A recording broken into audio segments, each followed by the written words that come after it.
হাজবেণ্ডটো উদ্ধাৰ হৈছে আপুনি এতিয়া কি ক'ব কেনেকুৱা লাগিছে মনটো ভাল লাগিছে বহুত ভাল লাগিছে আৰু মোৰ হাজবেণ্ডো ওলাবাৰ পাইছে আৰু এইটো হস্পিটেলত গৈছে বোলে মোৰ বুঢ়াজনৰ কথাবো ফাটিছে এখন কথা পাতিছে ফাটিছে বুঢ়া কি ক'লে কথা মানে প্ৰথমতে কি ক'লে মোৰ বুঢ়াটো কৈছে চিন্তা কৰিব নালাগে মই ঠিকেই আছে মই ভালে আছে এৰকম কৈছে আৰু এখন হস্পিটেলত গৈছে বোলে ট্ৰিটমেণ্ট কৰাৰ জন্য এতিয়া কেনেকুৱা অনুভৱ হৈ আছে আপোনাৰ ইমান 17 দিনৰ পাছত উদ্ধাৰ হ'ল ভগৱানটো আশীৰ্বাদ জন্য এৰকম হৈছে ভালে ভাল ওলাবাৰ পাইছে আৰু চৰকাৰে থেংক ইউ ভগৱানৰ থেংক ইউ আমি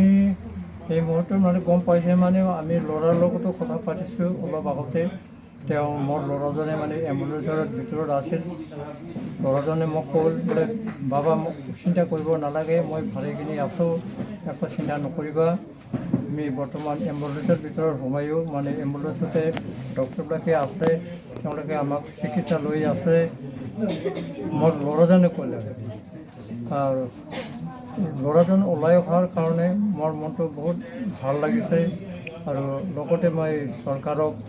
বিটিআৰ চৰকাৰ বা অসম চৰকাৰ বা কেন্দ্ৰীয় চৰকাৰক মোৰ আশীৰ্বাদ জনাইছোঁ ধন্যবাদ हाँ आपका पापा आज 17 डेज के बाद अभी निकला रेस्क्यू हो गया आप क्या बोलेंगे कैसा लग रहा है आई रियली फील गुड क्योंकि मेरा पापा फाइनली बाहर आ चुका है और मैं गवर्नमेंट को भी थैंक्स कहना चाहूँगी कि government has tried their best जितना हो सके उन्होंने उन लोगों ने ट्राई किया मजदूरों को बाहर निकालने के लिए तो मैं यही कहूँगी और मेरे पापा से बात हुई थी कि पापा बाहर आ चुका है और बोल रहा था कि मेडिकल में हूँ ट्रीटमेंट के लिए तो मन को अच्छा लगा तुम्हारे साथ बात हुआ तुम्हारे साथ बात हुई हाँ हुआ तो उसने क्या बोला तुमसे तुम्हारे साथ क्या बातचीत हुई पापा के साथ ज़्यादा कुछ नहीं बस पूछा कि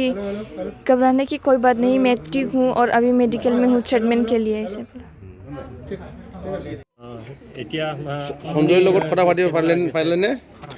এতিয়া দাদা সঞ্জয়ৰ লগত কথা পাতিব পাৰিলোঁ কেনেকুৱা আছে এতিয়াতো ভালে আছে ভিতৰত কিবা 108ৰ ভিতৰত ভালে আছে দাদা ভাই দুইজনেও ভিতৰত ভালে আছে